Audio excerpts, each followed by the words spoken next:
Okay, so how do you want to do this? Do you want to lead it or do you want me to lead it? Yeah, I can lead it. Welcome to the rotating host podcast. Hey, here you go. Ceiling Fan Sports here, where we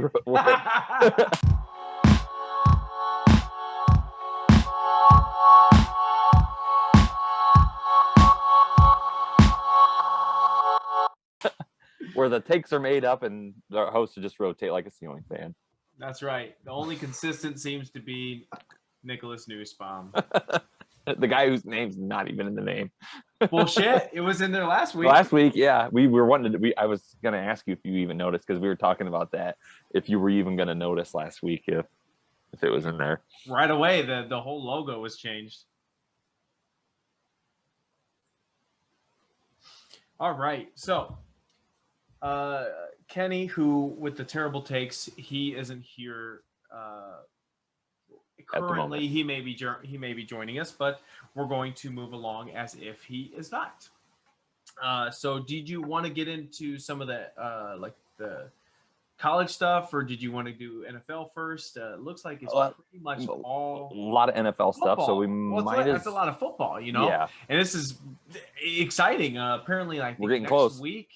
Next week, some of the rookies start showing up. So yeah, I think training camp is right here. We're less than 50 days. Are we under 50 yet? So the first game, we're close. It's close. I know it's under 60. And then I do know that season ticket holders for the Lions just got an email today. You would know that. Tickets are available for training camp. So, I mean, it is like really, really close to the season starting. And it's just getting me more and more excited for today and the week and the year. Oh, yeah. So, oh yeah. What did you want to start with, Nick? I'll let you go ahead and pick, and we'll go off. All right. So we'll start with my favorite school. University of Michigan has become the first school the NCAA to strike a deal with their jersey retailer.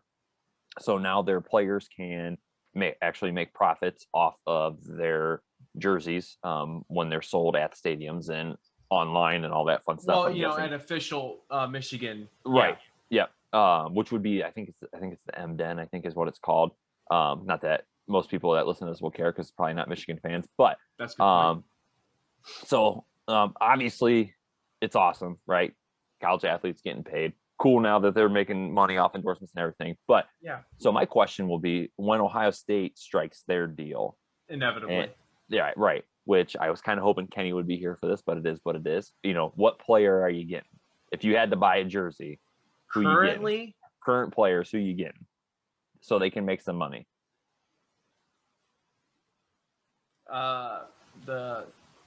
Probably the wide receiver, I would assume.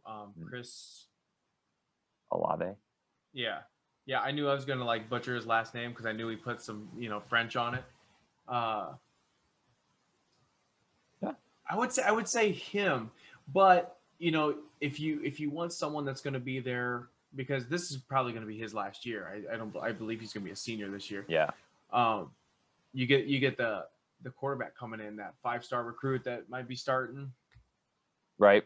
Yeah, I don't know. Absolutely. I mean, you go quarterback. That's, to me, unless you've got a running back that's worth a damn. You got a Zeke or something like that. Like if Zeke was in during this time, there's no question who I'm getting.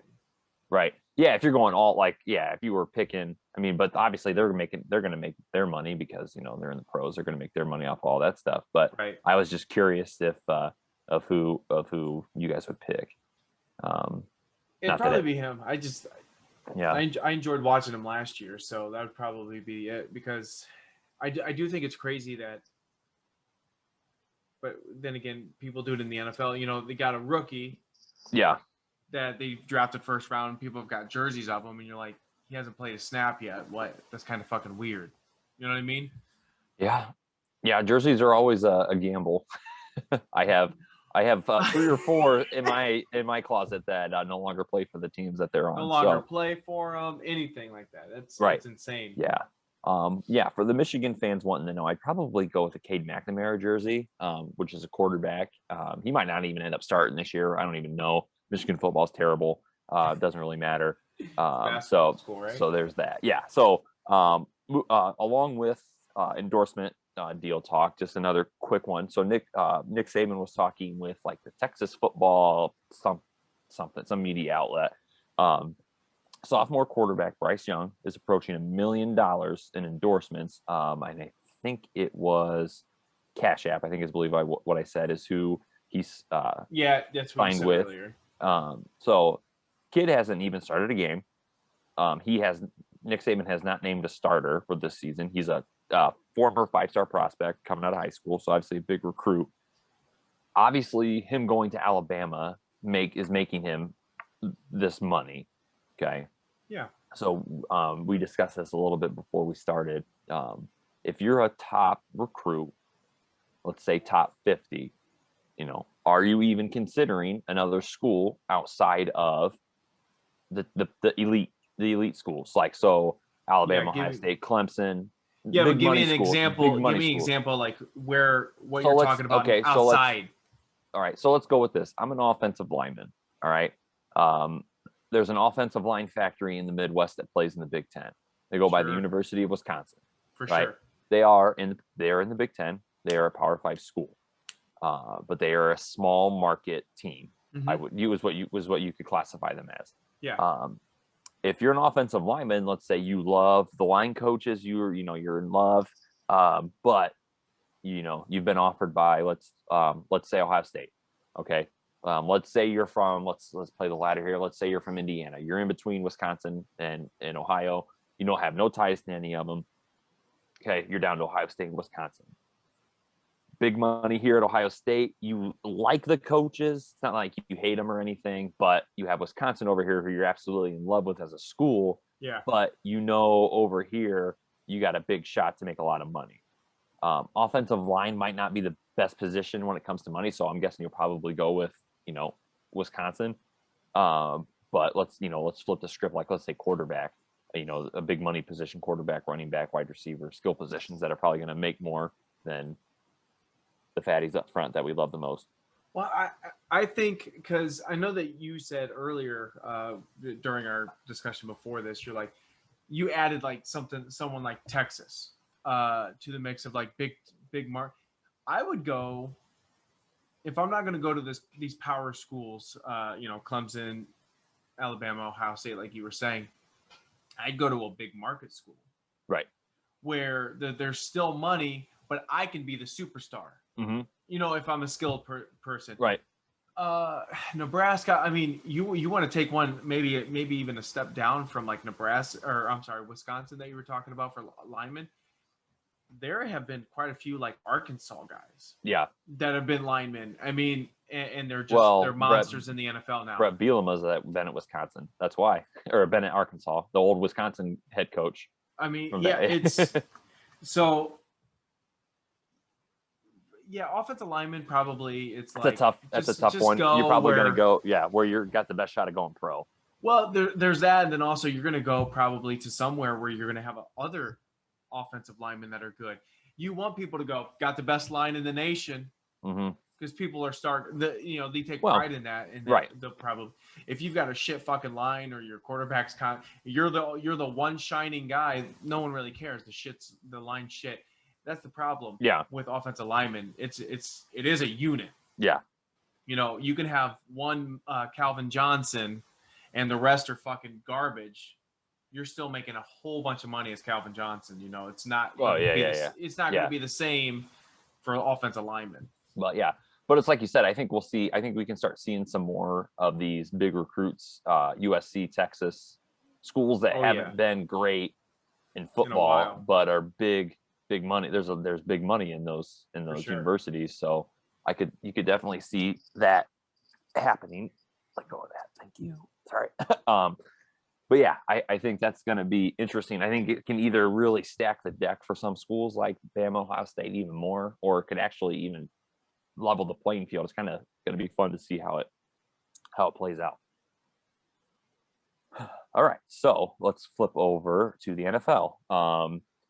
injury news. So big injury news. Huge. It's large. Rams. And I actually got a weird take on this, so go ahead. Okay, so Rams running back Cam Akers, I'm starting running back, suffered a torn Achilles while working out, and he will miss the 2021 season. So I got two questions in this. One, Matthew Stafford, is he ever going to have get a running game?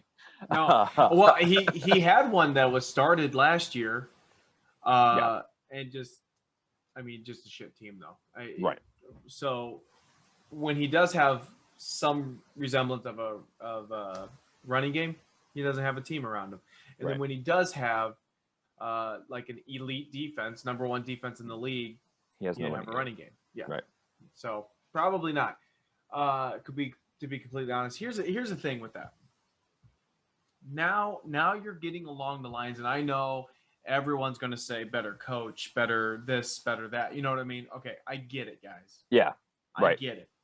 But at the same time, this is starting to get along the lines of that Detroit Lions team that lost to the Cowboys in the playoffs. Elite defense. Yeah. Great wide receivers. Yeah. Good line. Good line. Not the greatest, but good line. Same Stafford. I don't really think he's gone down a notch, honestly. I don't think his play has declined. Right. Maybe very minimally. Another not running back. So different market, better, different coach, better or worse, whatever. Mm-hmm. Different market, different coach, everything. Does Matthew Stafford have more success with the same construct, the same team that he had before? I don't think so.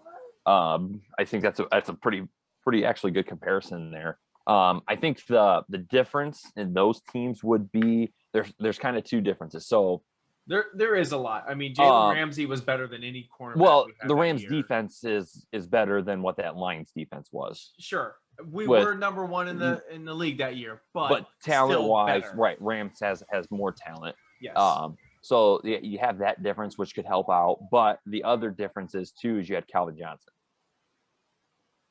Right. Well, yeah. That's a bit. Rams don't have that. They don't have anything close to that. Now they have a good, a pretty good NFL receiving core, but yeah, that defense is.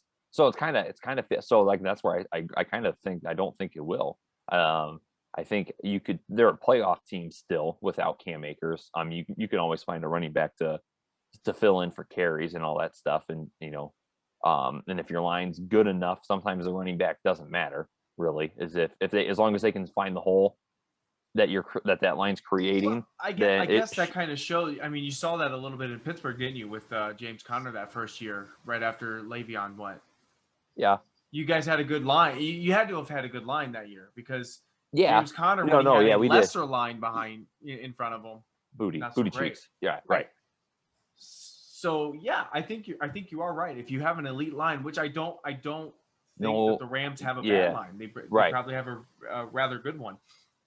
So maybe. And I don't know who they got back and Cam. And here's the thing: I like Cam Akers, but he's still unproven. Really, in the league, they say he had a run game. He was better probably than almost every person the Lions have ever had.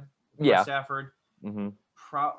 Maybe Reggie Bush that one year that Reggie Bush did really well. Right. Maybe that.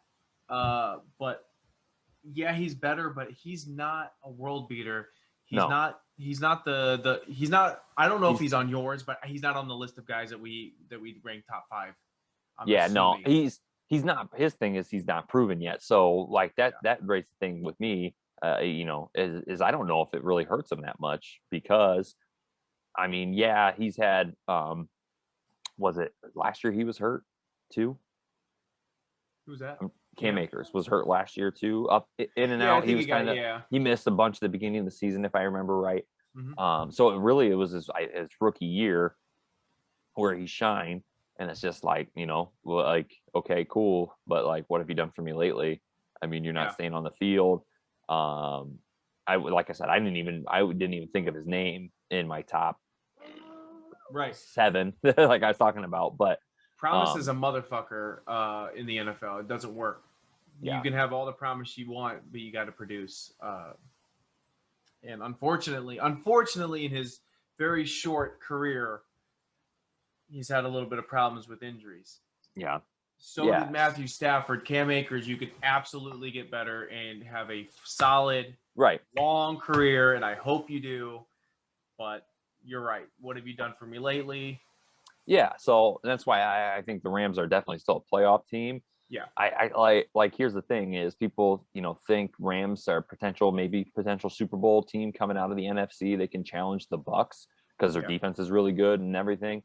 And it's just like, is Cam Akers getting you over the hump? Like, Cam Akers is not the person that's going to get you past the Buccaneers. Like, you don't need Cam Akers to beat the Bucks. Like, you need Ramsey, Donald, Stafford, those receivers, that line. Like, Cam Akers is a part of it, but he's not the one that's going to push you over. Well, here's another question for you, Nick. Before the Cam Akers injury, what were the Rams in your mind favored in their division? Even what's that? San Francisco, Seattle, and Cardinals, Arizona. That's a tough division. I would. I would probably give them the nod just because they're the 49ers are really talented, but you don't know what Jimmy G you're going to get. So quarterback by far is better in Los Angeles. Even if you know what you're going to get out of Jimmy G, I still think Stafford's better than Jimmy G. They have the Niners. Seahawks are good, but Seahawks got a better receiving core. Yeah, but like their defense is like what is their defense like? So I mean, like the Seahawks have a lot of talent on the offensive side of the ball, but their defense is very suspect. So and San Francisco has a lot of talent on both sides too, but who knows with them? They're so injury prone. The Niners are, like everybody, Kittle, Garoppolo, the whole defense, their receivers, everybody gets hurt on that team. So are they going to be fully healthy? If they're fully healthy, I think San Francisco is the second best team behind the Rams, but it's closer if they're fully healthy. Cardinals and the Cardinals are the ones they can play spoiler. It's probably the best division in the league from top to bottom. Probably. So you say yes. Yeah. Does it change a lot with Cam Akers gone? No, I don't think so. I still yeah, right. Yeah, I still would take the Rams. I know someone's going to be pissed. Because of their defense. Yeah. Someone's going to be pissed that we're underplaying the significance of this injury. We don't want to do that. We're not here to do that. It's obviously a huge loss when you lose a starting running back. The starting running back. Right. It doesn't matter what team it is, the worst team in the league or the best team in the league. Losing your starting running back is bad. Yeah. It's never good to lose. Cam Akers is a I wouldn't classify him as an elite player, but he's an above average NFL player. Yeah. And that's, if you can have an above average NFL player at a skill position, like it's a big loss. But in the big scheme of things, it's not that big of a loss. Yeah. One of the few teams that can have that and still move on. Okay. So let's go from a man with a broken Achilles to a man with a broken ego. Aaron Rodgers. Okay. Derek's favorite person in the world. He's a great person. He really is. So Green Bay reportedly offered Rodgers a 2-year contract extension. This was reported by Adam Schefter, by the way. The extension would have kept him in Green Bay for 5 more years. Yep. And he would have made him the highest paid player in the NFL. Tied for the highest. Or tied, yeah. Sorry. Yep, it would have been tied. So him and Mahomes. Rodgers goes, pass, right? So can we officially put the stamp in the mail? Is Rodgers officially shipping out of Green Bay, or I believe so. Honestly, I didn't think it was about money to begin with. And that just confirmed it. Yeah. Because he doesn't need the money. He's got his State Farm. He's got his contracts before. He's perfectly fine on money. I think he's digging his heels in, and that's pretty awesome. Yeah. He pretty much gave the middle finger to the organization and said, like, I don't care about the money. like you said, he's always said it's not about the money. It's About I don't like, leadership. and I believe him when he says it's not about them drafting Jordan Love, and like this report makes me believe all the things he's been saying now. Like before, I was just kind of like, yeah, okay, you don't like you were It's being always a little, about money, right, this and yeah. that. But I honestly, I don't know what is. So like I said, that's another. Are we ever going to find out why he doesn't want to be? It can't just be the GM, and he's already said it's not the candid. GM. He's pretty candid. Obviously not while he's still technically a Packer. He won't be. Right. So if we ever find out, It's when he's going to be even gone. a little bit, he's gone. And Yeah. I don't think you're going to find out while he's in the NFL either. No, I think it's going to be after retirement where he does a show with gets a Peyton little Manning. loose lips. Yeah, Does or a show with something like Peyton that. Manning and lets it all hang out. Yeah, he gets a little loose lips, and someone breaks that, and gets Yeah. around. But yeah, man, I just think he's a wonderful person, and I hope he finds peace. And I hope that he is able to stay strong with this. I'm behind him. I support him. Get the hell out of Green Bay, right? Yeah. Yeah. If it works, So, like that. I did a little foreshadowing. I said if he might do a show with Peyton Manning. So let's talk Peyton Manning.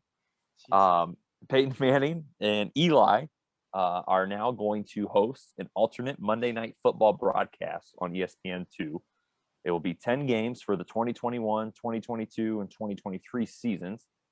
It'll be held from a remote location with celebrity guests as well as former and current NFL players. So my two questions. The first one is this smart for ESPN? Yes. Okay. Why? Because ESPN has garbage reporters and commentators, and finally they're getting people that I want to watch. If it's like putting Pat McAfee in the fucking box. I want to watch that shit. Those two are funny. I've been actually following Eli on Twitter. He says some funny shit. Yeah. He's always been funny. Hell yeah. Yeah, no. I think it's a little I think it's a little bit of both. I think it is smart and it isn't smart. I think it's smart, obviously, because it's Peyton and Eli Manning. Like you said, they're funny, hilarious. Everybody loves Peyton. Everybody loves or hates Eli. There's no really in between game. You either hate Eli or you love him. Yeah. I freaking think he's hilarious. Just like I think the whole Manning family is just got the funny bone.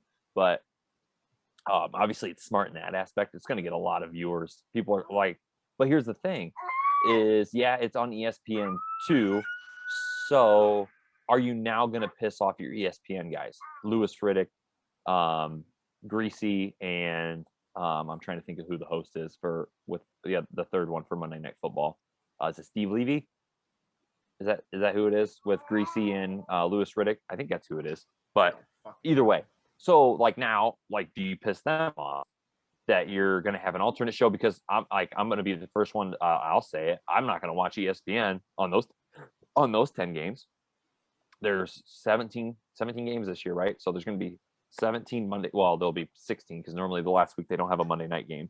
But so for 16 games, so 6 games, 10 of those 16 games, I'm not going to watch ESPN. I'm not going to watch Louis Riddick and Brian Greasy talk about football because I'm going to be watching the Manning brothers and whoever they have on with them. And I like Louis Riddick. Yeah, I do too. And I don't mind Greasy. They're better personalities. Well, yeah, they are. So then, okay, so why not just have them take over Monday Night Football? I think because they didn't want to commit to it. Well, that's the thing. I think too. This is the other thing I think was smart by ESPN by doing this. Is Peyton Manning turned down? I think it was Fox, CBS. I can't remember who it was. Might have been before Romo got the job. They offered it. I think Peyton Manning got offered it. He turned it down, and I think he said, "I'll turn it down. I'm turning it down now, but not in the future." So I think this is a good way for ESPN to kind of put Peyton in their hip pocket for when he's ready to take the leap and to get into the broadcast booth, but I think he will eventually. But so I think it's smart in that aspect. I don't think I shouldn't say it's not smart in any way. I'm curious to see how it's going to play out, or I would like to know like the other guys that are on Monday Night Football, how they feel about it. Because obviously I'd be pissed. Like if I'm Louis Riddick, I'm fucking pissed. Yeah, because and you know what? ESPN doesn't really have a good rap of treating their employees correctly. No, the last 10 years they have really kind of just not been good with their whole taking care of their employees and all that stuff. They're letting people go left and right without even telling them. The big names they'll they have talks with, like Colin Cowherd and Skip Bayless and all. That wasn't spur of the moment. It was like an actual like, okay, you're leaving, we're not renewing your contract, all that stuff. Some of people just kind of find out last second. Right. So like if I'm ESPN, I think I'd want to hold on to Louis Riddick. I think he's got a lot of good inside information, former player. I think he'll eventually be a GM someday, I think. So I think those are the kind of guys you want to hold on to. Brian Greasy, who cares? But definitely with like Louis Riddick, I'd be like, I would be super upset because you're one of the top guys probably for NFL. You're one of the most respected guys around. Like when you say something, everybody listens to you. So if I'm him, I don't know, but Louis Riddick might be a better person than me and might not care at all. Yeah, a lot of people say there's enough praise or enough limelight to go around. Yeah. Let's keep going with analysts. Do you know who Joy Taylor is? Joy Taylor? I don't think so. Yeah, that's a good point. You shouldn't know her. Okay. She is with Colin Cowherd. Oh, okay. Yeah. Mm-hmm. Yeah. She has really bad takes a lot of times. Mm-hmm. And there was one where, do you remember the press conference where Dan Campbell wore the racing helmet to start it? Yeah. Mm-hmm. And she did a whole thing where it's like, Detroit, you deserve better. I truly believe that, and this and that. She tore him down for it, which a lot of people did, right? TJ Lang, if you know who that is. Yeah. Yep. TJ Lang retweeted her and wrote something like, I bet you feel the same with rookies having a good time as well. He's just like, why is this a problem? Yeah. So I tweeted at TJ Lang, but it was also at her because she was in it. I was just like, and this is true. She has so many really bad takes, and I don't even follow her, but for some reason, she was littering my Twitter feed at that time. Like, I don't know who's following her. I don't know who's retweeting her. Right. I should have. So I put, she has so many bad takes, but and I don't follow her. She's for some reason all over my Twitter feed. I get, it might be time to mute her. I get a like from Joy Taylor, and then I realize I'm blocked from her. And I'm just like, fucking cool. So I don't get to see her horrible fucking takes all the time. Yeah. So I've gotten into it with her. I've gotten into it with Mike Freeman. I've gotten into it with what's his fucking Heath Evans. Mm-hmm. I got into a Twitter war with Heath Evans at one point. Because he has fans, they thought he destroyed me, but I destroyed him. He's the worst. He's awful. He was really fucking bad. Yeah. Is he even on anymore? I had no idea. I doubt it. I don't think he is because he was on the NFL Network, right? I think so. He was legitimately bad. He was really, really bad. Yeah, they had a pretty big overhaul in the last few years of their analysts and stuff. So for him, like, he constantly would talk about other people being poor characters and this and that. He repeatedly backed up the Saints and the Patriots, two teams that he played for. Right, with both have a huge reputation for cheating. Right. But he's just like, it's all about character, and he at one point said that the Lions are terrible franchise if they don't sit Sue after that whole situation. Yeah, right. I'm just like, Jesus. So yes, Heath Evans, you're still terrible if you're anywhere out there. I do want to talk to you about something there, Nick. Get your feelings. The Steelers signed free agent Melvin Ingram. Yes. How did I forget about that? I knew I was forgetting something. Yeah. Very, very. It's very exciting and not exciting, and I'll tell you why. It's very exciting because it's Melvin Ingram, Pro Bowler, great edge rusher. We need an edge rusher now that Bud Dupree is now in Tennessee. Yeah. The not exciting part is he's been injury prone the last 2 years. So this is my thing. I was kind of hoping Kenny was here still. You shit on him for getting excited about Jadeveon Clowney. Yes. Is this the same type of signing? Absolutely not. Okay. Absolutely not. Explain. Because who's Jadeveon Clowney? Who's Jadeveon Clowney? Give me numbers. 1 overall pick. Yeah, okay, cool. What's that? So is Ryan Leaf. Has destroyed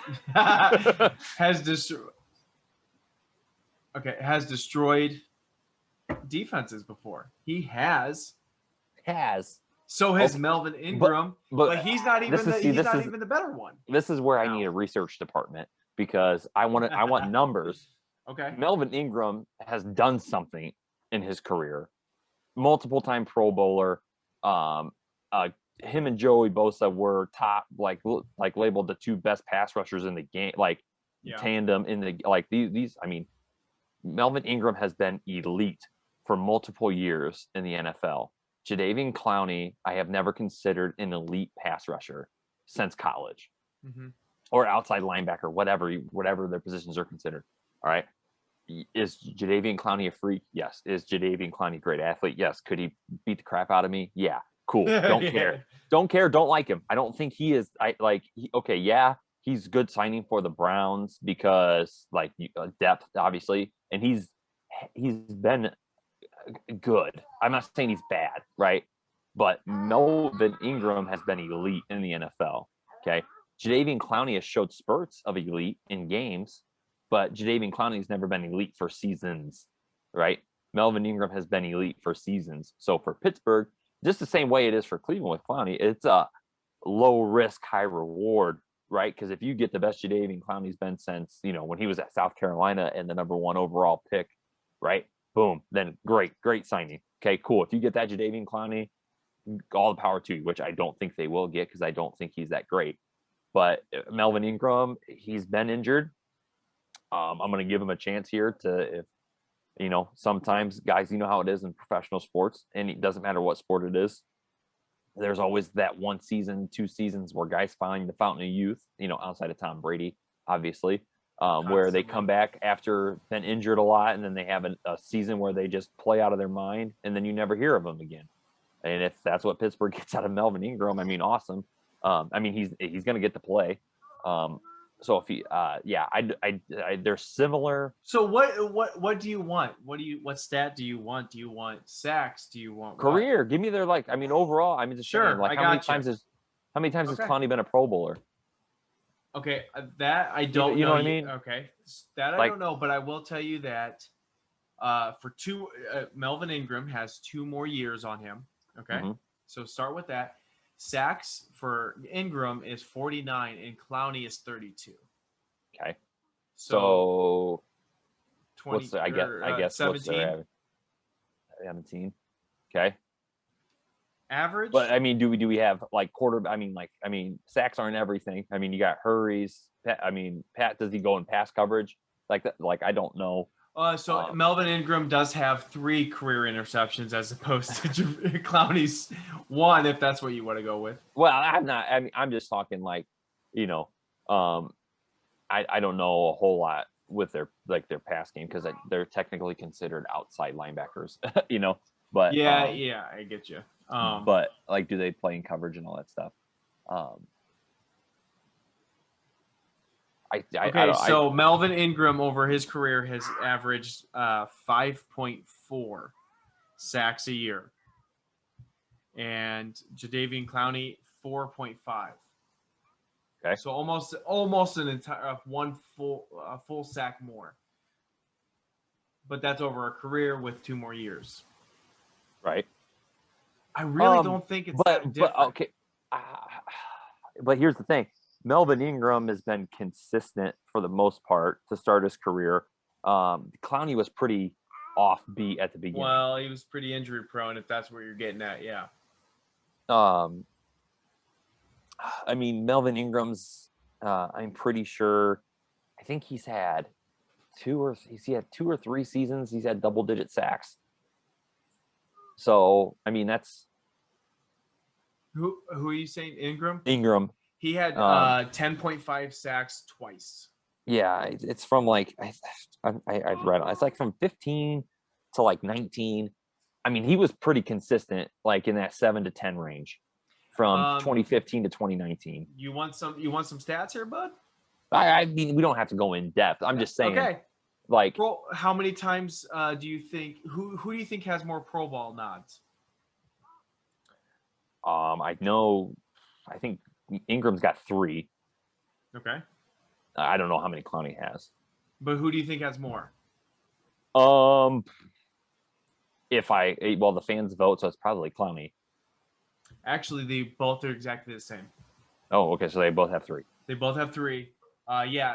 Ingram is considered a left outside linebacker.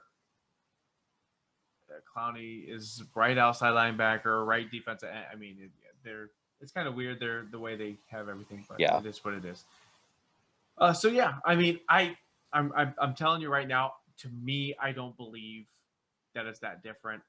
Do I think both are legitimate people that can help your defenses if healthy? Yes. Yeah, absolutely. But, I just think I would put, if I'm ranking them, I would put Melvin Ingram ahead of Clowney, just because I think Melvin Ingram's been more consistent with his time, where Clowney's been very up and down.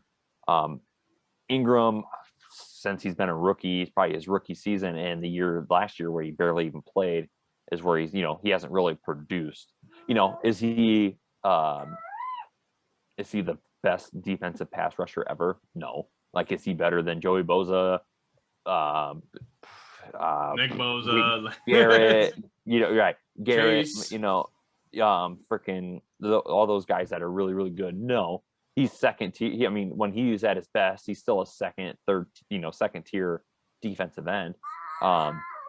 I just like his consistency more than Clowney. Clowney has the ability to be the best, could have been the best, but he just wasn't. And I liked Ingram's consistency, and he's only been hurt this 1 year. So I think that I'm hoping that we get consistent Melvin Ingram to put up, 7 to 10 sacks. And if he can put up 7 to 10 sacks beside TJ Watt, I mean, Pittsburgh defense, the pass rush is going to be just back right where they left off last year. Man, Lions should have got him with their fucking we have his former head coach. I mean, but Ingram really liked Mike Tomlin. I'm sure. And his players coach, he called, being a players coach is the atmosphere of that they still want to win. Like, that's like their goal. Like, they're not rebuilding, like all this, like, we still want to win. We're still looking to win. Yeah. And like, come help us win. Like, that was pretty much what he preached to him. Like, you can help us win, all that type of stuff. You're going to, get in here and let's get to work. And apparently that's what got him excited about Pittsburgh. And I forget what he said. It wasn't the most professional way of saying it. But he talked about like Pittsburgh's organization I forget how he said it. I'd have to look it up, but it was pretty funny. Like, he was like, it's a dope organization, or he said something along those lines. Pittsburgh's a dope organization, I think is what he said. And so that helped, but yeah, pretty exciting. As like I said, just like Clowney, I mean, I'm sure Browns fans, obviously Kenny was excited about Jadeveon Clowney. But he definitely was. You ridiculed him pretty hard. There's no downside to either of those signings. I mean, if they suck, cool, you signed them for a year. If they play really good, cool, that was a great signing, right? Like, and then and you're the one that took a chance on them, so you're more than likely going to be the ones that are going to get to re-sign him. Yeah. So. Okay, what do we got? We got like one more topic, I think. 2. Well, before, I guess we got 1. We got 1 on here, and then we got the top. Right. That's what I meant. One actual topic, and then. I want to add 1 after we talk about this next one. So if you want to roll into. Yeah. If you want to roll into that. Yeah. So I don't know. I don't know if you pay attention to this series very much. I follow it every year. I love Hard Knocks on HBO. Mm-hmm. it's dumb. Even the bad years, I'm still like, look at this. That's so cool. Like, it's cool. It's cool to get that inside experience of what's going on. Because you never get, like, I couldn't imagine going to work every day and being like, I'm working next to so and so. Like, to me, that's crazy. Here's my thing, and I did see, once again, I follow TJ Lang on. He does a lot of Lions stuff, but he also said that Mike McCarthy is not going to be a fan of this. He goes, "This is all Jerry." No, I'm sure. And Jerry does this for a reason. There's a reason that the Cowboys are the most profitable team in the NFL, in sports. They're constantly getting views. He's constantly doing things and putting the Cowboys in front of your face. Right. Once again, he's doing that with Hard Knocks. He's putting it out. Oh, we do have another topic, by the way. Anyway. Okay. But I don't care. I guess is the best way. I guess that's the best way to put. About the Cowboys being on Hard Knocks. See, and I disagree. I'm more interested in the facilities than I am the team. Well, yeah, I don't know. I'm intrigued by it because so I've never watched an episode of Hard Knocks. Oh my god! I don't have HBO. You watch the highlights. Yeah, so I watch the stuff that pops up on social media. You watch that Browns coach with the gut. Yeah. Classic. Or when freaking Vince Wilfork comes out in his freaking overalls. Nothing but overalls. Or when he does like a kicking contest with that one soccer player. Dude, so many great moments. Yeah. And so like, but I mean, how in depth do they get like with like player talks and like drama and stuff like that? Yeah. So the team, the head coach, which it's another distraction. I understand that it probably is not fun for them, but the head coach shouldn't be gets last say. The head coach or GM or combination, however that organization chooses to do so, gets last say in what gets filmed. So I believe that there's been times where the head coach was like, "Screw it, this is the realities of NFL like football." When the Chargers. Go ahead. Well, I was gonna say like in Cleveland when who was it? They had a wide receiver. They got moved down off the starting. He was a starter. Corey Coleman had a great rookie season with Cleveland, and they were on Hard Knocks the following year, and they showed when they were talking about when he came in and said he wanted traded because he got bumped down to second team. Yeah. So like. And I know I like that's like that stuff's like cool. That's very cool. That's insane. There was I'm almost certain that it was the Chargers because they did the LA teams last year, right? Both Rams and Chargers, and there was a tight end that came in, and he was just like, "Dude, I'm so over being on scout team. He's like, I've worked my ass off. Why am I getting they ended up cutting him, and I think they wanted to put him on the practice squad. But you have to cut him, go through waivers, get back on the practice squad. Right. They cut him, and he was not. He was just like, why are you fucking cutting me? Like, I've been tearing it up out there. Why the hell are you? And they showed it, and I'm like, that's cool because that's the NFL. Yeah. They it's so easy for you and I to say here and just be like, look, cut that fucking guy, cut your losses. This is real job. This is real people's lives that we do play with. Absolutely. And it does get that. And it also gives, which a lot of times I don't care. Like, I was tired of seeing Sean McVay shirtless in his pool playing fetch with his fucking dog. Like, I don't want to see that shit. I don't care. Stop showing me. Yeah. Stop showing me your home life with your wife, who's beautiful, in your mansion home. You're right. I don't want to go house shopping. We know you have that. Yeah, I don't want to go house shopping with Ramsey. I don't want to do that. What I want to do is, if you're going to have your wife come to football practice. I want to just be on the field. Yeah, which they do. I mean, they have families come all the time, and it's awesome to see the players like right after practice. Their little kids will be out there, and then you see the kids interacting with the head coach because the head coach like, that's your job. Go and say hi to the families. And Right. It's that stuff's cool to me. But you're at home life where he's like, yeah, she Yeah. makes cookies every Thursday. Like, I don't fucking care. Right. It's so So- forced. So there's a lot of so good you- stuff that comes out of that.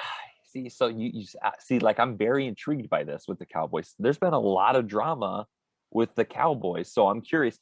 Jerry Jones is all about ratings Yeah. and money, and they're getting a cut of all this stuff, because Yeah, it's their for team. sure. So Yeah. I like the whole thing with Dak Prescott with his injury, and then him not Watching taking the him money. rehab will be fun. What I'm saying, not getting them, like, that the drama that ensued with him not getting paid right away. Yeah. They ended up settling on the money. Are they going to are they going to hit that? And then- The announcer might, but I don't know how much of that they're going to actually show. right. And then also John Hamm voiceover. One of the most intriguing characters in NFL history is on the Dallas Cowboys by the name of Ezekiel Elliott. Dude, And I think he is going to be content on content on content that man should provide, because he is very interesting.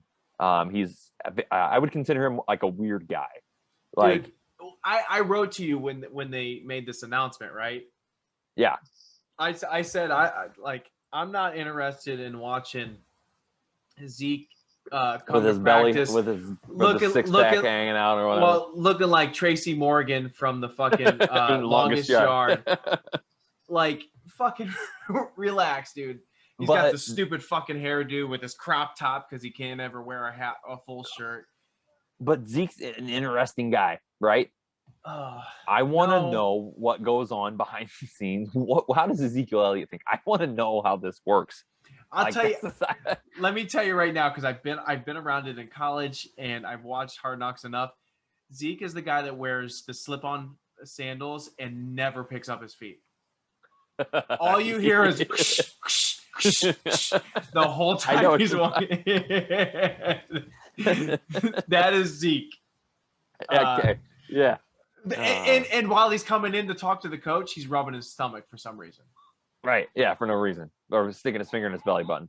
Dude, it's weird. Just an odd guy. Like, super nice. Might be cool and fun, but just odd. Just an oddball. Here's another thing. They took the controversial first round pick, the linebacker. Yeah. Parsons. Mm-hmm. I will be interested to see how he transitions, how he does. Well, and are they going to talk about that? Like, do they talk about that type of stuff? I'm not sure that the coaches. You're probably not going to hear the coaches say anything. But once again, John Hamm does a really good job of saying, of at least bringing it to light. Yeah. So when he introduces Parsons, he might say, "Some believe is a controversial, but Yeah, right. Okay. Dude, I'm telling you right now, watch it. You're going to enjoy it. You're going to be hooked from then on. And I hope Amazon does another All or Nothing series. Yeah. Those are fantastic as well. So I do have one more topic before our top 5. What was yours? Oh, what was it related to sports wise? Offensive weapons. Okay. Oh yeah. All right. So, since that's a list, we'll go into. I just wanted to talk about it. You don't have to say anything on this, but just in case there's people out there that are interested. I care. Currently, Game 6 is going on right now in the NBA Finals. It is 9:56. It is July 20th at this moment. It's 9:56 p.m. Looking at the scores, 5:44 to go in the second quarter. Bucks are up 2. So the series is 3-2. Milwaukee with the lead. They are playing in Milwaukee tonight. So I guess I was going to talk with Kenny about this a little bit to see who does Milwaukee close it out tonight? Do we go back to Phoenix for Game 7? But if you're listening, hit us up on Twitter. Let us know what you think. If the Bucks do win tonight, obviously you'll know Friday when the episode comes out. But if they don't, who you got Game 7? I think the Suns are gonna pull it out tonight. I don't know numbers wise stats. Normally Kenny pulls that stuff up, but I think CP3, Chris Paul is not going to let the Suns go home, go back to Phoenix without at least a chance at playing for a trophy. So Game 6 going on right now. Tie ball game at the moment. But I figured I'd touch on that real quick. Won't get into a whole lot of detail because my other basketball personality is MIA at the moment. I also want to touch on from 2 weeks ago that I should have put money on it because I picked not only Milwaukee. the winner, the winner, but the way he was going to win. The Conor McGregor fight. I picked second round TKO, and that's exactly what happened. At the end of the first round, I thought, or was it second round? It was the second round. Oh. It was middle of the second round. Yeah. I picked McGregor. I picked McGregor. Just and you guys were like, he's going the distance. And I was hoping McGregor on the return of this is the return of McGregor. Yeah. But that is what it is. Yeah, freak accident. Yeah. So let's get into. You got a top 5 offensive weapons. Sure. Here. I think this is by team. This is not individual offensive weapons. This is a team's collective offensive weapons. Not including quarterbacks. Not including quarterbacks. That's a very important skill position. So you want me to go? So I'll go with number 5. So should we go 5-32 down to 28? We'll go like that way. You should go first. And I'll go first. Yes. Okay. 32. So get this. All right. So I think this is pretty simple. 32. Take a guess. Jaguars? Texans. Oh yeah. Texans. Yeah. Houston Texans. Because I'm looking sense. through. They have David Johnson. I'm gonna stay away from that they entire have fucking Brandon Cooks and they do Randall have Cobb. decent players. Randall Cobb. Yeah, but Oh, man. Brandon Cooks was good. Randall Cobb, he's only been good with Aaron Rodgers. They signed Rex Burkhead, Dante Moncrief, Mark Ingram, and Philip Lindsay. So that could be a pretty low. That seems pretty harsh to me. I think they're going on the end of the organization more than anything. True. Okay. So for me, number 5 is the Minnesota Vikings. All right. Can't hate it. Justin Jefferson, the Dalvin best rookie wide receiver. Dalvin Cook, fantastic. And then you've got Kyle the Rudolph. white boy. Well, yeah, you got him, but you also Adam got Thielen. Yeah, you got Adam Thielen. Yeah, no, they got touchdowns all over the place in Minnesota. Mm-hmm. Unfortunately, and could you imagine if they kept Stephon Diggs and then got Justin Jefferson? Yeah. Can you imagine if they actually had a quarterback that was good? Yeah, but this is not quarterbacks. I know. I'm just saying, but I'm saying, imagine those skill position players with a pretty good quarterback, not named Kirk Cousins. True. Okay. Shout out to our boy Brock Tom. 31. I'm waiting for the Lions to be the called. Detroit Lions, numero 31. Yeah. So I'm just going through the list here. We have an elite tight end. Yeah. We have. So this list. So for people to know, this is Bill Barnwell on ESPN. That is has this list up on ESPN Plus. Is what we're looking at here. So he talks. You lost Kenny Galladay. So they're giving top options on wide receiver Brashard Perriman, Tyrell Williams, and then he also talks about Amon-Ra St. Brown. He's forgetting, and then No, I'm getting there. TJ Hawkinson. No, he's forgetting Cephas. Oh yeah, you guys did get Cephas is decent. It'll be his second year. Yeah, he had a pretty good rookie year. But it's nothing to where it's like, yeah, he's going to move us up at the list. I get it. Continue. Yeah. So let's see. DeAndre Swift, is he still there, right? Yeah, absolutely. He's going into his second year. You got TJ Hawkinson, but we tried to sign a guy from the Saints, and he decided to retire instead of come play for us. So we really have no one behind him. Right. And we didn't draft anyone. So Hawkinson is like our only. I get it. Yeah, I mean, understand there's not a lot of big names in Detroit right now. It is what it is. Did Todd Gurley visited? How'd that ever turn out? There was, according to rumors, a whole bunch of interest, but it never panned out as of right now. And then Jamal Williams, right? out of Green Bay is in Yep. Detroit now. Yeah. So Jamal Williams is a good NFL running back. So I believe so too. Yeah. yeah, he might. I mean, he could be. And then we he got could rid be of that Carry surprise. He could be that surprise player that. And a has lot a- of people like the running back we took in the 7th round. Well, and your guys' offensive line is above average in the NFL. It's people are ranking them in the top 5. Right. So that's what I'm saying. Like, you know, you get a guy like Jamal Williams who showed some pretty good signs in Green Bay when he had the chance. Obviously, Aaron Jones is really good in Green Bay. But DeAndre Swift showed promise when you guys stopped giving it to 40-year-old Adrian Peterson last year. But hey, he's still playing. He still wants to play. Yeah, Lions could be sneaky Yeah. this year. I'm just saying with that. I'll let you say that. With that offensive line, they could surprise a few people. You know, I'm not saying they're going to be go make the playoffs, but they could pull. Most people probably think they're a 4 to 6 win team. I do believe that the running backs have a chance of overplaying, due to the fact that the line is good enough. Yeah. Number 4 is the Cleveland Browns. Can't really argue there. They're pretty loaded in the skill positions. I mean, OBJ comes back. Yeah, I mean, you're loaded already, and then now you get OBJ back. I mean, that's even if he adds, 4 to 5 catches a game. Yeah, if you stay healthy, Cleveland stays healthy, or OBJ stays healthy, Cleveland's going to be tough. We can skip by that because that one we're not going to argue with. I think let's continue up and then let's see if we agree with these. Yeah, so 30 now I'm moving to would be the Jets, Jets, which sounds about right. So they got rid of Darnold. I know quarterbacks don't matter, but Corey Davis they signed out of Tennessee.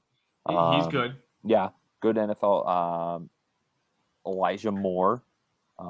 He's a rookie, 2nd round pick.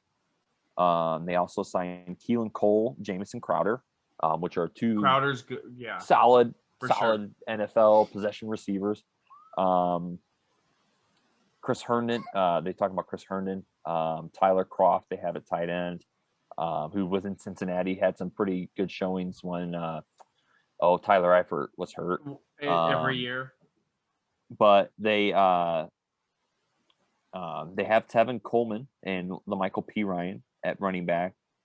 They got a 4th rounder in Michael Carter. And Michael Carter, 4th rounder out of North Carolina, that they're already talking that he's probably going to be the starter over Tevin Coleman, which is pretty impressive because Tevin Coleman's a pretty good NFL running back. For sure. So there you go. The Jets at number 30. This one, and I think it's going to be because of their newest addition, the Tennessee Titans. Yeah, absolutely. After getting Julio, I think that's what is going to put them here. Yeah, I mean that's going to take elevate you big time. I mean, but you still got Derrick Henry, who is a top 5 running back in the NFL. And then you have AJ Brown, who is a very good NFL receiver. I believe they still have Jonnu Smith, the tight end. Yeah. No. So, or did he leave? He's gone. No, he went to the Patriots. That's right. He did go to the Patriots. So they have a 3-headed monster and 2 receivers and a running back. See, now you can argue that they're at 3.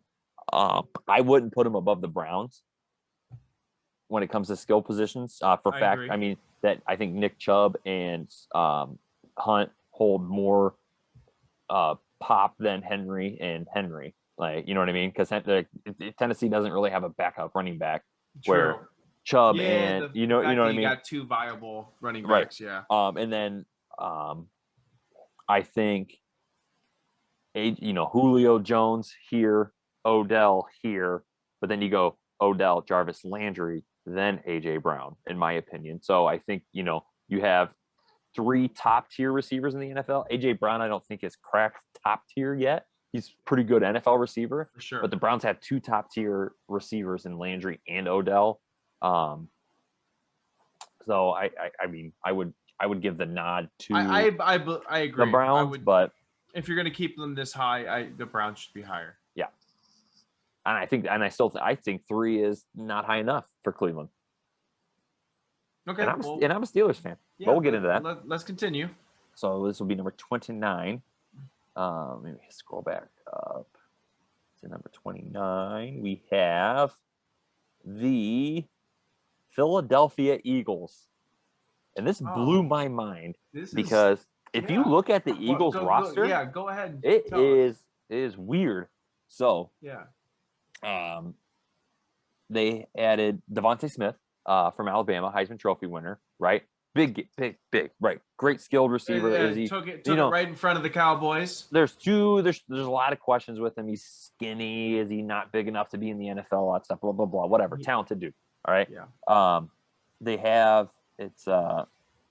They drafted Jalen Reagor last year out of TCU in the first round. A lot of people did not like that pick. He did not do anything whatsoever last year. But let's go through some more. They have Travis Fulgham. Greg Ward, the freaking Detroit Lions reject that apparently had a couple catches, and everyone's like, "Whoa, Detroit let him go." So literally, their receiving core is Devontae Smith, Heisman Trophy winner, Jalen Reagor, disappointing first-round pick in 2020, JJ Arcega-Whiteside, Travis Fulgham, and Greg Ward are their receivers. I don't know who. Okay, so they have Miles Sanders, who was an absolute huge disappointment last year. Sure. Was very good the year before in 2019. Absolutely garbage in 2020. They have Dallas Goedert.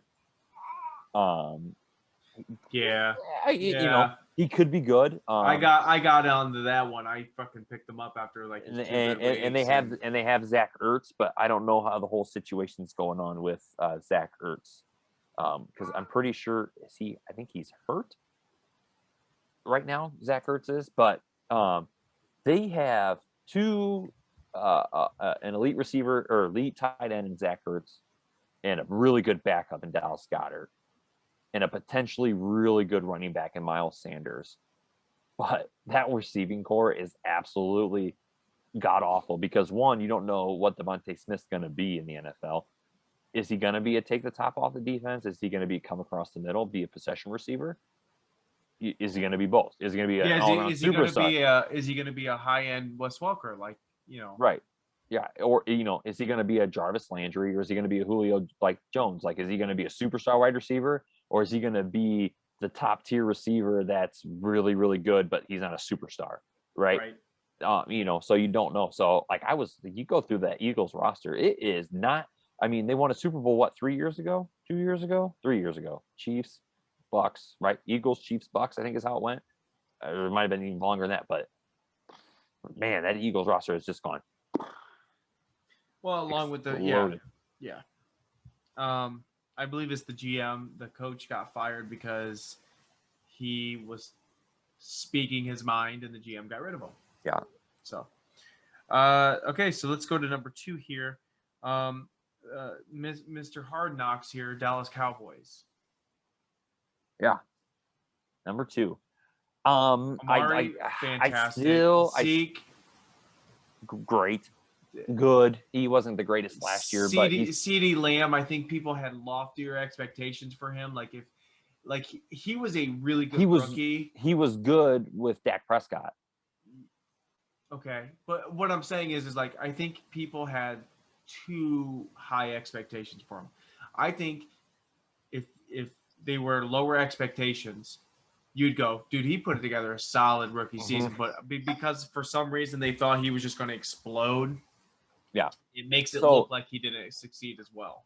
You got CeeDee Lamb, Amari Cooper, Michael Gallup, really good 3-headed monster for receiver combination. They had Blake Jarwin at tight end, who missed last year, most of the year with torn ACL. Dalton Schultz took his spot last year, and I like what Barnwell puts this in his article here. He racked Schultz stepped in 615 yards and 4 touchdowns. If you compare that, that's more receiving yards than Dallas Goedert who we were just talking about up the top with the Eagles, who we think is a pretty solid tight end in the NFL. That's more yards than he's produced in any of his 3 seasons. So, and that kid's a rookie. So you got 2 pretty good tight ends. You got 1 really good receiver, 2 pretty good receivers, and you got Zeke. Okay, so here you go. I'll take your 3 receivers and I'll raise you Odell and Landry. And then I'll take your Zeke and I'll raise you Nick Chubb, Kareem Hunt. And Kareem Hunt. Right. That's what I'm saying. Like, and the it's Browns' the and depth. Yeah. Yeah, right. And that's where, like, that's where I think the Browns are in that top 2, in my opinion. Yeah. So next for you. So the 28th, which would be the 5th from the bottom, would be the Indianapolis Colts. Wait, they still have Ty, don't they? Yep. And they got a good running back, a really good running back, Jonathan Taylor. So they have they talk about Ty, Paris Campbell, out of Ohio State, wide receiver, he's had injuries, but he's got a high ceiling, but he's been hurt his first 2 years. Yeah. They added Michael Pittman Jr. He was a 2020 second rounder. They have Jack Doyle at tight end. Really good NFL tight end. Mo Alley Cox, who was a former college basketball player turned NFL, had a pretty decent year last year. Cost him. I mean, he's a good red zone threat. Big 6'8" guy at tight end.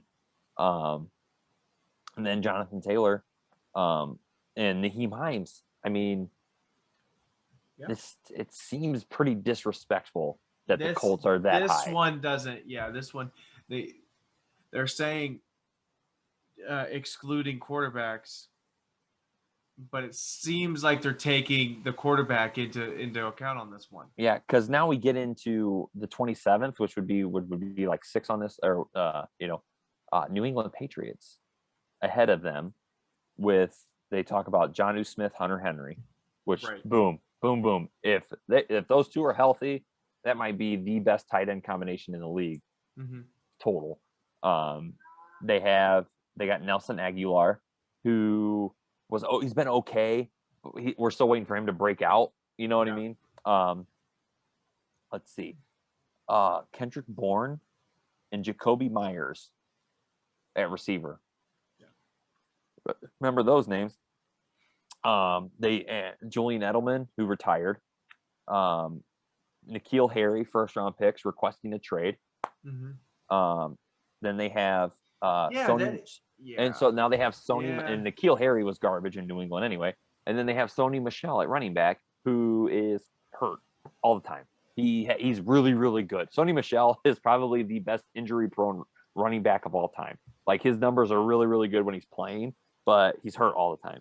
So, I just named guys on the Colts that are pretty good players and have produced, and then you give me to New England, and then I throw names out like Jacoby Myers and Kendrick Bourne. Yeah. Huh? Who? Are they golfers? Do they play tennis? What are they? Who are these guys? Bourne was Bourne was I believe he was from the Jaguars. But anyway, yeah, you're right. Yeah, I agree. The Colts are a little disrespected on that one. Yeah. All right. So I got mine number 1 overall here, and it's going to be the reigning, the defending, undisputed NFL champions of the world, Tampa Bay. And here's the thing. In the playoffs, I believe that the running backs overperformed. Do I agree that they might have maybe the best wide receiver tandem in the NFL with Mike Evans and Godwin? Yeah, I agree. Those 2 guys are just fucking top notch. Yeah. You got Gronk, who turned a little bit more into a found the fountain of youth. You found the fountain of youth, though. I mean, he had to catch. He caught when he had to. Like you said, he turned more into a blocking tight end. Yep. But he had a pretty good year for taking a year off and coming back and not get hurt and be injured like he had been a lot lately. Right. So I think the thing that this would be who I would be fighting with Cleveland. I've been talking about Cleveland this whole list. 1, 2. But here's the thing. You got Mike Evans, Chris Godwin, Antonio Brown. He was okay. I mean, he had some moments, but I mean, he was a good. He's like a good veteran receiver. Like he's a nice toss in. He's kind of like he is what he is. He's either really good or he's not there, right? He's non-existent or he's pretty good.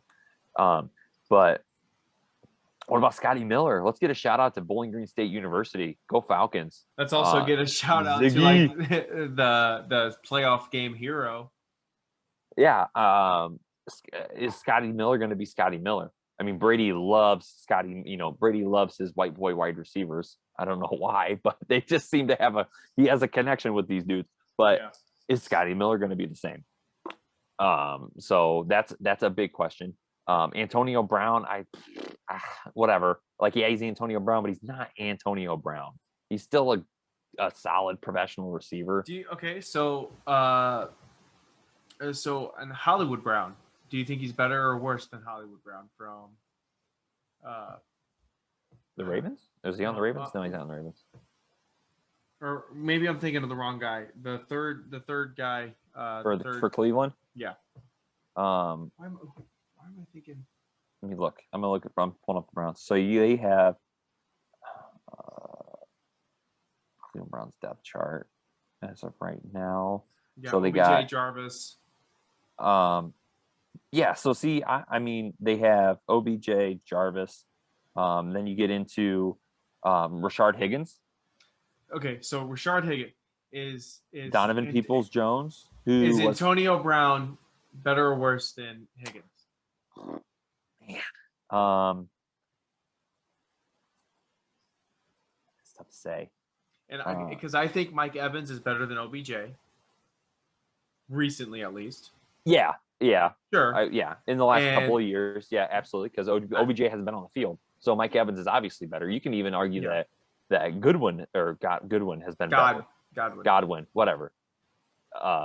You can even argue that he's been better just because he's been on the field and he's been very, very productive. I think Godwin and Jarvis is kind of a toss-up there. And I think the thing that makes the difference for me that I would probably keep Tampa Bay at number 1 is that you got Fournette and Ronald Jones. Okay. They also added Giovanni Bernard this offseason, which he showed last year. He still got it. I mean, he had some moments. But then they're deep at tight end too. They got Gronk, they got Cameron Brate and OJ Howard. That's 3 pretty solid tight ends in the NFL. True. So I think I could argue depth. I kept arguing that Chubb and Hunt argument with the other 2 teams with Dallas and with Tennessee. That would put me over the top of them, and their receivers were better. When you break it down, Tampa's got better receivers right now.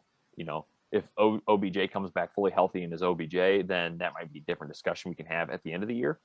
But I think for right now, Tampa's just got way too much depth of solid players that there's so many riches in the cupboard. It's ridiculous. So all right, let's keep it. But let's move on because maybe we're getting a little bit lengthy here. Well, no, that was so at the end of the night here. Let's get on to our list here. Top 5 NFL running backs. Do you want to just run through Kenny's real quick? So Kenny, I think Kenny's kind of trying to be funny here. But so we'll start with number 5. So we'll just go with number 5. I'll say Kenny's, then I'll go with mine. Okay. And then we'll go you. All right. So Kenny went number 5, Lamar Jackson. Which it's not. It's a great stab. It's a good dig because he basically is half the time. But what a turd. Number 5 for me. I went back and forth on this. Yeah, you had 3. You said that. I had 3 that I was going around. Give me Saquon at number 5. Okay. I'm going with Jonathan Taylor. You don't agree? I don't think he's there yet. He was a rookie. All right. Okay. Here's my thing. He was on my fantasy team. I drafted him really late. Did great things for me. I love him. I think he is awesome. I just don't think he's top 5 yet. Well, do I think he is athletically better than your number 5? No. Do I think that he produced last year and Saquon didn't? This is my thing. My list is very much a what have you done for me lately a group, because there's people, like I said, there's later on you'll hear me exclude this person, but there's people where it's like, what have you done? And then you've got a person at the top of my list where it's like, you're like, really, at the number 1, and it's because he had such a great year. So here's my argument. So I'm going off based off fully healthy is what I'm going off of. Right, okay? right. I'm assuming everybody's ready to rock and roll. Start of the season, right? This is who we're picking. Jonathan Taylor had a really good season. Okay, who does Jonathan Taylor play for? The 5th worst offensive weapon. Right.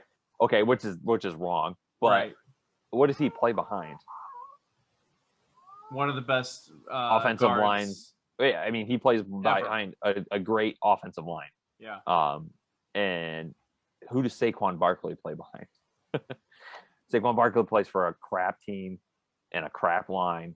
Yeah. And I think that's part of the problem. I think if you put Saquon in Indianapolis, Saquon produces more numbers, and that's what I'm going off. Potential and fully healthy. Put these guys on the best team. Who's going to have better years? And I said it before though, because potential's a motherfucker in the NFL. Absolutely, and a lot of guys try to bank off of it, and it either works out really well or it bends you over. So it's very much a what have you done for me lately type of group for me here. So go ahead with the 2 number 4s there. So Kenny going number 4. He's going a little ahead of you. Goes Jonathan Taylor at 4. Yep. Which it is what it is. Like I said, I think Jonathan Taylor is going to have a great NFL career if he stays healthy, and he will potentially be a top 5 NFL running back. I just don't think he's there. I haven't seen enough to say yes, top 5. Sure. My 5th or my 4th, I have Dalvin Cook at 4.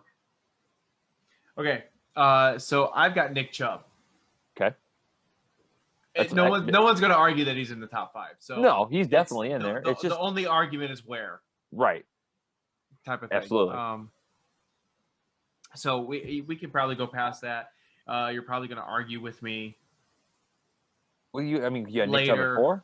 Yeah. I'm just talking about seeing who I have maybe ahead of him. I think you slided him just a little bit there, and we'll talk about that here in a second, because we have number 3 for Kenny and number 3 for me, Nick Chubb. Yeah. At number 3 for both of us there. So once again, like I said, no one's arguing that. Yeah. No one's arguing that he's there. Nick Chubb might be like the best pure ball carrier in the game, though. He kind of reminds me of Tiki Barber. If you go back, Tiki Barber. I fucking love Tiki. Look, Nick Chubb is so fun to watch. Absolutely. I love watching him, and I agree. He might be the most purest running back I've seen in a long time. Mm-hmm. Let me give you my reasoning for my number 3, okay, which is Derrick Henry. Okay. My reasoning is, although there was a bit of a drop off, when Nick Chubb went down, they still ran successfully. If Derrick Henry goes down, that team, the Tennessee Titans, cannot run. Yeah. That's my. So now I'm going for this pick. It was importance to the team, and I'm not saying Nick Chubb isn't important to the team. I'm saying Derrick Henry is more important than Nick Chubb. Yeah. The Browns will be okay for their respective teams. Yeah. If Nick Chubb goes down, the Browns can still potentially challenge for a Super Bowl with Kareem Hunt. Yeah. Where in Tennessee, if they lose Derrick Henry, who knows? Right. Yeah. No, that's fine. Yeah. I'm completely fine with that. So let's rock on to number 2. We'll go with Kenny. First has Dalvin Cook all the way up here at 2, which I'm cool with. I think Dalvin Cook's super, super talented. Kenny's not going to get a lot of argument here out of me on his list outside of freaking Lamar Jackson, Jonathan Taylor. I mean, like I said, I can argue Jonathan Taylor just because it's 1 year. You know what I mean? Lamar Jackson, obviously idiotic pick of his that he's just trying to get us to be pissed off, and it works, and it's starting to work because now I'm starting to get wound up. So yeah, he had Dalvin Cook at number 2, which I'm not going to argue. Like, I think a lot of these guys, these top 5 guys, you just kind of have to wheel them around. My number 2, I have Derrick Henry at number 2. And Derrick Henry is the best runner of all these guys that we're talking about, but he's a one-trick pony, and I think that's what takes me away from making him number 1. And okay, so going with your one-trick pony here. And I think this guy is going to be so much more important to the team this year than he was even in years past. Alvin Kamara. Mm-hmm. That's who that was. So okay, so I love Alvin Kamara. I love his freaking bull ring in his nose. I think he's an awesome guy. Yeah. I had him at 6, and I had Aaron Jones at 7. Those were the 3 guys I was kind of going back and forth with. Alvin Kamara is not a one-trick pony. No, whatsoever. He's definitely not. And with Drew Brees retiring, he's going to be so much more important now. But that's what I want to see. How good are you without one of the greatest quarterbacks to ever play the game? True. Because Derrick Henry is really, really good with Ryan Tannehill as his quarterback, and he's really, really good with an okay offensive line. Derrick Henry creates a lot of his things. Alvin Kamara, most of his catches are 2-yard dump offs. And running wise, he's been good. I think he's had a couple 1,000-yard seasons.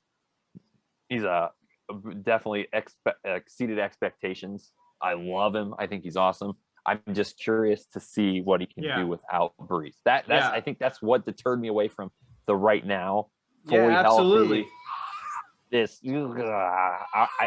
Are you the same? Because you look at I'm trying to think of you look at guys like Wes Welker. Wes Welker was really good with Tom Brady. Okay, but then you know what I mean. I'm trying to think of other guys that were really, really system guys, that were really, really good system guys. So is it Drew Brees or is it Sean Payton that makes Alvin Kamara good? You know what I mean? Well, Sean Payton's still there. So right, that's what I'm saysaying. If with Kamara's, the quarterback on, he's got to pick up more of the load. He has to. Yeah. So So like I said, I think if he plays like last year, and plays again this year, I would probably have him at number 2 as well. I'm just scared without Brees to rate him that high. That was the only thing that took me away from him. Okay. Right. So numero uno, Kenny obviously takes the safe pick, doesn't have any balls at all. It goes with Derrick Henry, right? Which is probably 60 to 70% of people are probably going to go Derrick Henry. Okay, Kenny goes with he's all about the prime time. You know what I mean? And Derrick Henry, you get him on a Monday night. You get him on hey, we need to win this game for the playoffs. You get him in the playoffs, and you're just like, Derrick Henry's a goddamn madman. He's beast mode in his prime. He shows up when it counts, and he's a big mamma jamma. He is just built to be a running back. He is fast. He is big as crap. I understand Kenny's thinking. I know the way he thinks. Yeah. And it's his prime time. I show up type of thing. Yeah. Derrick, makes sense. Yeah. Which is fine. And no argument here. Derrick Henry is definitely amazing. I went with Run CMC for number uno. Christian McCaffrey would be my number 1 running back. Okay. So the whole so many bag of tricks kind of guy, which is my Alvin Kamara second pick. Yeah. He's the cream of the crop. Once again, I want to tell you, what have you done for me lately?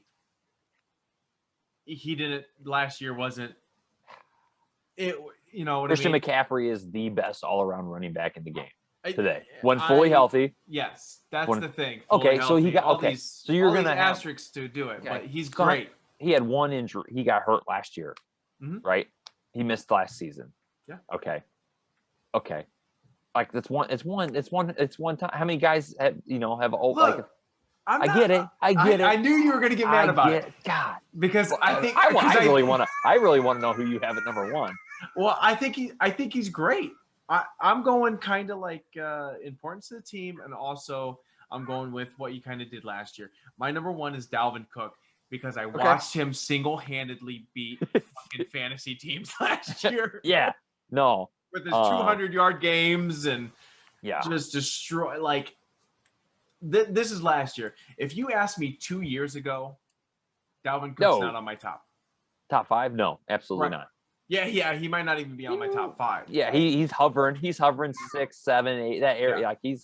Like but last year the couple games that he was a freaking monster. Just what was but here's the thing, like over 200 yards, like almost 300 yards. And so I understand. And don't get. I'm not going to argue with you. Dalvin Cook's. I mean, you can make a very solid argument for Dalvin Cook being the best running back in the league. Yeah. But like I said, we went different aspects. I'm going fully healthy. Start of the season, all that stuff. Not the what have you done for me? Well, obviously, what have you done for me lately? If I go back to Christian McCaffrey's last season, what has he done for me lately? He was freaking league MVP potential. But Dalvin, the thing that put Dalvin Cook down farther for me is you've seen him beat fantasy teams single-handedly. Yeah. And you've seen him put up gaudy numbers. Mm-hmm. How many times has he done that in 2 games in a row, 3 games in a row, where he's not that he's putting up huge, like 200 yards and 4 touchdowns, but Dalvin Cook's kind of like a freaking sizzle in a skillet, like he's here or he's there. Like sometimes he's not there, and like talent wise, absolutely number one. Got it. Boom. He's had some injuries. Dalvin Cook has. Yeah. But few years ago, I mean, he hasn't really had a whole lot of injuries in the last couple of years. They've just been kind of like lingering ones. Maybe he's, a game time decision or whatever. But he's consistent, but not consistent enough for me to have him up that high. So last year, he had 132, 102, 120 all in a row. Okay.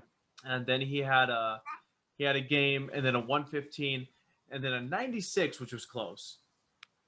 Yeah. Okay. So I'm gonna add that 96 in there, even though it's not 100. So it's 115, 96, but 206, 163, and then you skip a game, 130, 181. I mean, he just decimated some teams. Yeah. And I'm not saying he's not consistent. I think the thing that throws me off with Dalvin Cook, I don't get to watch Dalvin Cook enough. You see him twice a year. And one of the 206 was against us. Right. That makes a huge difference too when you've seen this person play live and watch him do it against your own team. But I'm just saying, like, I feel like they don't talk about Dalvin enough when he's doing that. Like you said, 96, 110. They only talk about when he's rushing for 200. Oh yeah, when he's the leading rusher of the week. Yeah, I get you. You know what I mean? And it's probably because he's on the Minnesota Vikings as opposed to I don't know, the LA fucking Rams, right? Where Matthew Stafford is out of the top 10 type of quarterback, and now all of a sudden he's a top 5 quarterback. Right. So, that's the thing, like too, where I think Derrick Henry's a better one-trick pony than Dalvin Cook. Dalvin Cook's a better receiver probably than Derrick Henry, but I think Derrick Henry's a better one-trick pony than a 1.5-trick pony of Dalvin Cook. If that makes sense at all. Yeah. But I definitely like if Dalvin Cook does what he did last year again this year, I think you're not going to have an argument for anybody else, really. Yeah, I mean, 1,500 yards, 16 touchdowns. I mean, he had a fantastic year. But if Christian McCaffrey comes back and did what he did the year before, then you're not going to change my mind. Then, I'll go, but I will definitely bump Dalvin up, but you're not going to change my mind on freaking run CMC, man. That dude, he's he so has my heart. good. He has my heart. he is he's so fucking good. He's undersized. One, that he's, and two, he's white. Like it's like that's it's so like, racist. It's not. It's just stereotypical. Okay. No, what it is it's us going. Finally, it's such a black person sport. We're so happy. It's just, and it's funny too because I in college I played basketball, with the football players and whatnot. It's just like, oh, it's the white guy. He plays defense and shoot threes. So it's just like an NBA. Like JJ Redick was really freaking good for Duke back in the early 2000s. All of us love JJ Redick because it's like, yes, it's our time to shine in basketball. And then he gets to the NBA, and everyone's like, "Look, white boy, sit down." He's okay, right? Yeah, but so it's McCaffrey just holds a close place in the heart. Well, there it is, gents, because I guarantee no ladies listen to this. And if you do, we would love to know who you are. True, but those are our top 5. These are the topics we wanted to talk about this week. If you listen, feel absolutely free to give us your top 5. Absolutely. Tell us who had the best top 5, or tell us who had the worst. Whatever you want, any type of interaction would be great. This will be out, I'm guessing, on Friday at 8 a.m. roughly when Kenny puts it out. So thank you for listening. Yeah, hit us up on Twitter. KD Sports Talk. We're we're hoping for some interactions. Like Derek said, give us your top 5 on there if you want to. Let us know how terrible Kenny's picks are, like always. And then I'm guessing next week we'll go probably tight ends. We can do tight ends, or we can do wide receivers, but we could do duos. We haven't done wide receivers. No, we haven't done wide receivers. No, we're not doing freaking duos. We're going individuals. All right. Well, that's tough. That's really tough. No, it's not. I think when I look at maybe it'll be very clear, but do it just like you did to running backs. Go off the same thing. Yeah. Who do you think? It's all about opinions. That's all it is. So I mean, who cares? But we're gonna argue with Kenny. Let him know how bad he is. But so catch us next week. On KD Sports Talk. Hopefully all 3 of us will be here, and we're not going to be Ceiling Fan Sports and rotating hosts. So that's it for this week's episode, and we'll see you next week. I'm not a crook.